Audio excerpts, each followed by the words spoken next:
Alors ici, on remarque notamment que, regardez, si j'écris voici du texte et que je change ça, ça va automatiquement le mettre à jour, ce qui est très pratique. Et c'est bien sûr avec mon autosave, donc ça sauvegarde automatiquement.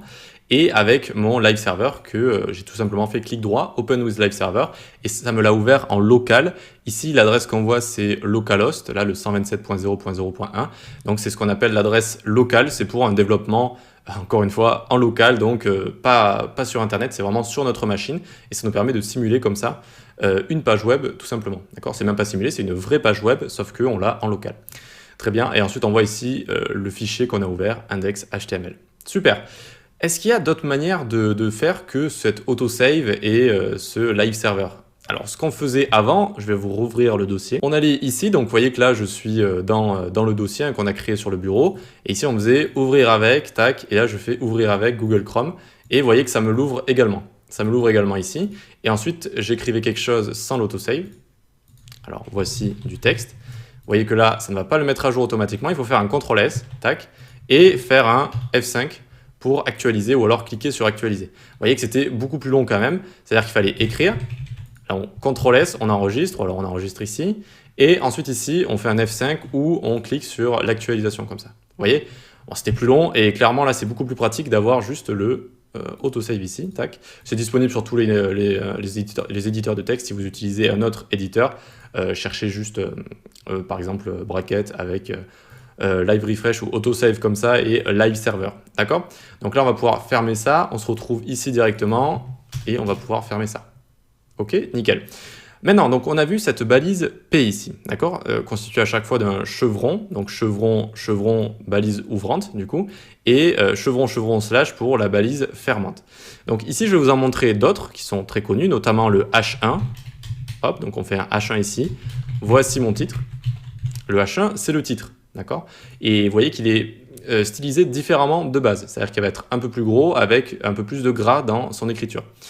Les H comme ça va être les headings, et donc ça va être les titres. Il va y en avoir de H1 à H6. Ici, on peut faire par exemple H2 comme ça. On peut faire également donc jusqu'au H6, qu'on va avoir une différence. Et donc ici, on peut mettre titre, titre, tac. Et en fait, leur différence, ça va être qu'ils vont être de plus en plus petits, tout simplement, d'accord? Ça va être des titres. Et il va y avoir plusieurs règles, notamment que les H1, il faut tout le temps en mettre qu'un seul par page, d'accord? Donc un seul dans l'index HTML, par exemple.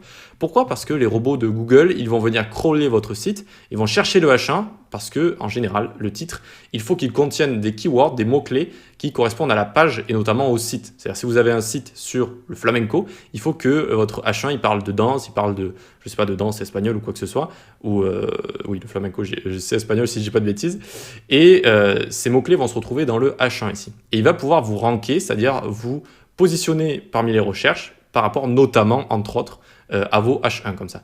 Et qu'est-ce qui se passe si vous faites plusieurs H1? Là, je vais vous montrer une petite technique. Vous faites Maj, Alt, flèche du bas. Et vous pouvez dupliquer comme ça. Et qu'est-ce que vous faites s'il y a plusieurs H1 avec des titres différents? C'est-à-dire à un moment j'ai flamenco, à un moment ça va parler d'autre chose, je sais pas, de jardinage par exemple. Là, Google il va pas être content du tout. Il va voir qu'il y a plusieurs titres et que ça parle même pas de la même chose. Donc il va moins bien vous noter, vous allez moins bien apparaître dans les premiers résultats de recherche. Et sachez-le, quand vous développez des sites, c'est votre Graal, c'est le nec plus ultra, d'apparaître tout en haut, si possible, en première page et en première position. Ok? Donc voilà pourquoi c'est important d'avoir un seul H1. Et qu'en est-il des H2, H3, H4, etc., etc. Eh bien, plus on descend, plus on peut en mettre. C'est-à-dire des H2, c'est bien d'en mettre 2 ou 3. Des H3, on peut en mettre 4, 5 par exemple. Jusqu'à des H6 où on peut en mettre pas mal. Par exemple, 1 par article. Vous voyez? Donc voilà comment on fonctionne avec les titres. Comme troisième balise qu'on va découvrir, ça va être la div comme ça. Des divs, vous allez vraiment en voir beaucoup des divs. Une div, on peut imaginer que c'est une sorte de brique, une brique pour un site, d'accord? Ça va être un élément bloc, on verra qu'il y a des éléments de type bloc et inline, lui c'est un élément bloc, et à l'intérieur d'une div, qu'est-ce qu'on attend? En général, ça sert à soit englober des éléments, et à l'intérieur je peux mettre un paragraphe avec mon texte par exemple, vous voyez, mon texte, et il va apparaître ici. Là, on vient de créer des balises qui sont imbriquées les unes dans les autres. On va voir qu'en HTML, on fait ça très souvent. On imbrique, suivant les éléments qu'on a envie de montrer. Donc voilà, une petite brique ici pour imbriquer là. Ensuite, ici, on peut créer par exemple d'autres divs avec, à l'intérieur, il y aura des images. Et encore ensuite, on pourra créer d'autres divs qui seront autant d'autres blocs, d'accord, de présentation. Donc en général, on attend à l'intérieur des divs d'autres balises, ou alors on peut également y mettre du texte un peu à la manière de notre paragraphe juste ici. Ça va fonctionner exactement pareil. Alors, quelle est la différence entre div et p ici? Eh bien, la différence sera juste sémantique. C'est-à-dire que dans un p ici, on s'attend à recevoir du texte. Et notamment, comme je vous ai dit, les robots de Google s'attendent à recevoir du texte.